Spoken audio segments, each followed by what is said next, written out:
Welkom bij Extra Journaal, nieuws uit Curaçao, vers van de pers.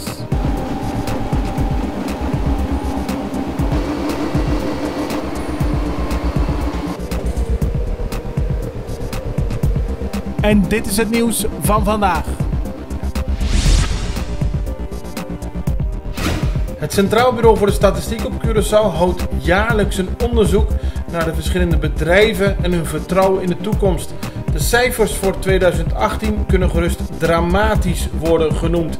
41% van de bedrijven verwacht geen winst te halen in 2018. 35% zegt problemen te ondervinden op het moment dat ze willen investeren. Een groter deel heeft weinig vertrouwen in de economie. En erger nog, 27% zegt geen vertrouwen in de economie te hebben. De cijfers laten zien dat het moeilijk gaat op Curaçao. De economische ontwikkeling blijft achter.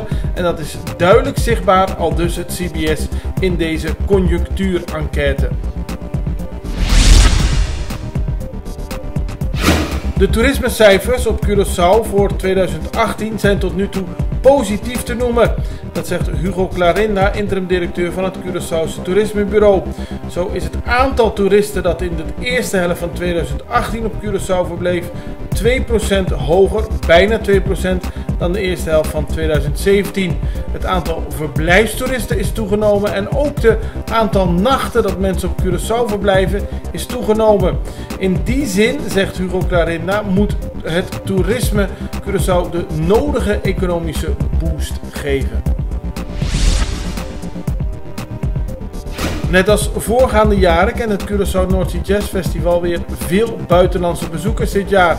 Maar waar in voorgaande jaren mensen wat eerder naar Curaçao kwamen, bijvoorbeeld om te genieten van het eiland, was nu duidelijk zichtbaar dat heel veel toeristen vlak voor het festival natuurlijk naar Curaçao kwamen en kort daarop ook weer verdwenen. Niettemin, tijdens het festival zaten veel hotels, zeker in de omgeving van het festival, goed vol.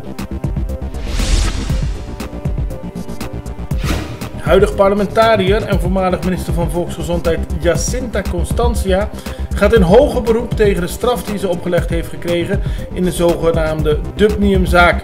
Het gaat over de aanschaf van mondkapjes voor meer dan 365.000 gulden. Ze is veroordeeld voor 20 maanden gevangenisstraf en ook zou ze 5 jaar lang de functie van minister niet mogen uitoefenen. Haar man Ambertus Koop, die eenzelfde straf heeft opgelegd gekregen, namelijk ook 20 jaar gevangenisstraf, gaat ook in hoger beroep. Theo Heiliger, leider van de grootste politieke partij op Sint Maarten, de United Democrats, moet zich in november verantwoorden voor de rechter. Hij wordt verdacht van stemfraude. Niet lang geleden ging een groep van enkele honderden mensen de straat op in Philipsburg om te protesteren tegen de aanpak van hun politici. Zij hebben het thema Let Our Leaders Lead en willen niet dat Heiliger voor de rechter moet verschijnen. Dit was Extra Journaal met nieuws uit Curaçao in het Nederlands, elke doordeweekse dag. Tot de volgende keer.